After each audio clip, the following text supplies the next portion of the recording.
Hello and welcome to this special conversation on the Squirrels.in. Rahul Gandhi, the Congress leader of opposition, is leading a no holds barred assault against the Election Commission. Now, Mr. Gandhi's allegation is that he has alleged proof, mind you, alleged proof, which proves his claim that it's possible for an anonymous entity in our country to create a fictitious, non existent email ID and delete voter IDs of other individuals. How is that possible? With me, well known senior police officer, retired IPS officer Yashovardhan Azad, keeps a very close eye on everything related to government and governance. Thanks for coming by to the studio, Yashoji. Let me straight away ask you, this latest set of evidence which is being claimed by Rahul Gandhi, do you buy this evidence? Do you think it's possible in our country for someone to create an email ID, create a login, and then delete the existence of voters around that ID? Let's look at it this way. If the leader of opposition in this country has made a charge, which is such a serious charge, it's against an statutory authority, the Election Commission, it needs to be looked into. In any case, as a civil servant, my job would be, if a responsible person, not only a politician, from the polity, from the civil society, raises an issue like this, which is pertaining to democratic values, that the voter deletion is being done, then it has to be looked into seriously. Now, the first part is, you've talked about the technical part, how with that email, whether it can be done or not. But you remember, when the first time also Rahul Gandhi made a charge, and he was sitting with some dead voters also, about the deletion of the voters from a particular list, then the response of the Election Commission was almost political. And first he was asked to file an affidavit. These things are relevant. The imputation of the charge, we are not here to find out the motive. The question is, being in the government, if a charge has been leveled, and it makes some sense, because the voters deletion is being done because a case has been registered, I believe, in Karnataka. All the more reason that the Election Commission should cooperate.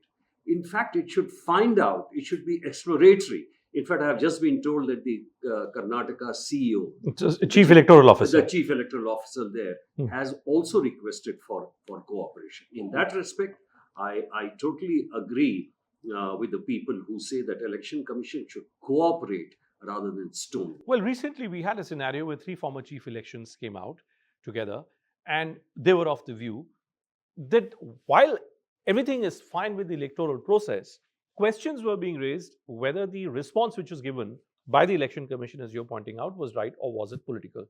I'm trying to understand, now that the situation has reached this stage, where Rahul Gandhi repeatedly is bringing out evidence after evidence, do you think it's possible in a country for someone actually to file an FIR against the Election Commission, against the Chief Election Commissioner? Well, not against the Chief Election Commissioner. Why not? Because I don't think there is Election Commissioner's complicity, which is there. As I talked about, the imputation of a motive. The exercise which can be, for example, the special intensive revision which is being done. The special intensive revision, even the Supreme Court has allowed it. So you can't say that it's a malified kind of an action. But if the SIR is leading to voters deletion, then it has to be modified. For example, one of the arguments which was given by the Supreme Court was that this Aadhaar has to be accepted as one of the documents. So that is true. But if a voter deletion has been done, and a voter himself has felt that it has been deleted without his knowledge, then he can certainly file an FIR. But so here's the point. You see, one is a voter files an FIR because he has been denied the right to cast his vote. The other is that a senior constitutional authority, and mind you, the position of leader of opposition is a constitutional position. It has constitutional rights. Now, Rahul Gandhi, as leader of opposition, is saying that this is the evidence. So I'm trying to understand, if he's convinced of the evidence, does Rahul Gandhi's stand also, does it hold any water when he says that, look, I'm a politician, it's not my job to approach the courts, I'm only going to bring all these facts out in public domain? if he's convinced of this evidence, and it's a very, very serious charge, don't you think now we've reached that stage where some optical action, perceived action, could be initiated against the Election Commission, some judicial legal action? Is that possible? There are two things here. Does the law bar someone to lodge an FIR against the Chief Election Commissioner or the Election Commission? Well, I don't know whether an FIR is tenable or not, but a preliminary inquiry will only prove whether the case can be registered. For the simple reason that first, a case has already been registered in the Karnataka police on the same issue. So, what I would say, the response from the government side should be the Election Commission or the government, that if there is a serious charge like of a voter's deletion, it's actually an assault on the democracy. It's the whole process of voting. Therefore, the Election Commission, it is incumbent upon the Election Commission to have what you call set up a commission, in fact, to find out whether this has been done or not and give a proper answer, because he himself, the LOP, is a constitutional authority. Or from the Congress party, someone must approach the court to direct the Election Commission on this particular issue. Here's the other point, Yashoji, that I'm thinking about. Let's compare it. Let's do an apples to apples kind of a comparison. You look at the Supreme Court. There is a practice of submitting reports in sealed cover before the Supreme Court. Much looked down upon. I mean, multiple judges have often said that this should not be encouraged, but it's there, right?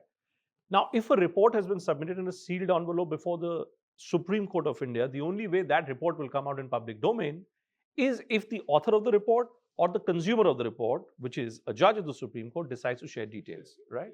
In this case, the way Rahul Gandhi is getting hold of all this information and now going to the extent of saying that, you know what, there is a mole that I have in the Election Commission.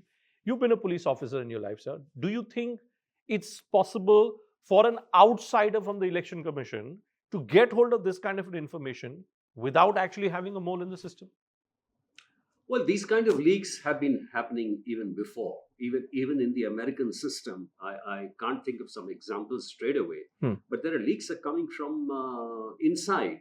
And some of the detailed leaks of this kind, I'm sure they come from inside. It need not be a very, very high-end officer in the echelon. The reason why I'm asking you is, Pawan Khera had put this on record that the Congress had formed a separate team to investigate on its own. And all this fact which is coming out in public domain is due to the Congress party's internal investigations. I'm just wondering whether the Election Commission, whether there is a body within the Election Commission, there is a section within the Election Commission, which maybe is ill at ease now with the approach which is being shown by the Chief Election Commissioner. See, the issue here is serious, Bhupen, because the kind of charge which has been leveled is very serious.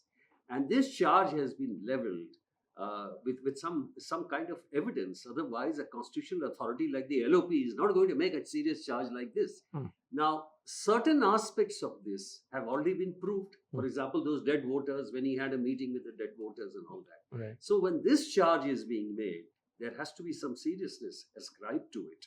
And maybe some of it has come from the leak from within the Election Commission. It's quite possible. And which, of course, a lot of it has come because of the committee which they have made, which Pawan Khera has also said. But it's like getting information from everywhere. And you know, whenever you have when you are investigating an issue like this, you get information from all kinds of people, the disgruntled people, people who have an interest. That is how you get the information. So I'm sure some of it may have filtered through the system. Do you think it's also possible in our country, you know, there have been multiple instances where suo moto police investigations have been done. Do you think this case has reached that position where a suo moto police investigation in some corner of the country, because from Bihar to UP to now Karnataka, along this constituency that Rahul Gandhi is talking about, the stories are only increasing. In Maharashtra, you know, we've seen something similar coming up. Well, can there be a suo moto police investigation? Suo moto police investigation can definitely be done, but you need some kind of a complaint. Police can file its own complaint if it has come to know. Anything which constitutes an offense can be put down in paper if the police feels like that after an inquiry, and can do a case. In Karnataka, for example, if a case has been registered, if once you get an outcome of it going in a positive direction, maybe the other states can also take it. You've also occupied one of the Chief Information Commissioners, the Central Information Commissioner's position, Yashoji. Do you think this is the case now given the fact that it's striking at the very heart of our democracy, the very root of our democracy. Does the Central Information Commission have any role here in this case? Well, if somebody files an RTI query, then the Central Commission on the filing the second appeal is bound to ask the Election Commission to give an answer. So between the CIC and the between, let's say, the Central Information Commissioner, Chief Information Commissioner versus the Chief Election Commission, are these two bodies at the same level? These two posts? They were supposed to be equivalent, but the government made it sure now that they are at different footing now. But that doesn't matter. It's still a statutory body, and under the Right to Information Act, this is something which in a democracy you're answerable to the people.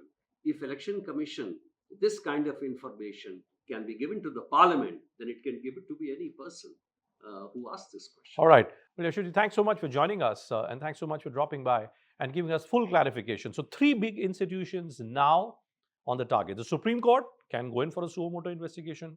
Police authorities can go in for a suo motu investigation. And on the basis of facts which have come out in public discourse right now, even the Central Information Commission can have a role. Let's see how this one pans out. Thanks so much for watching.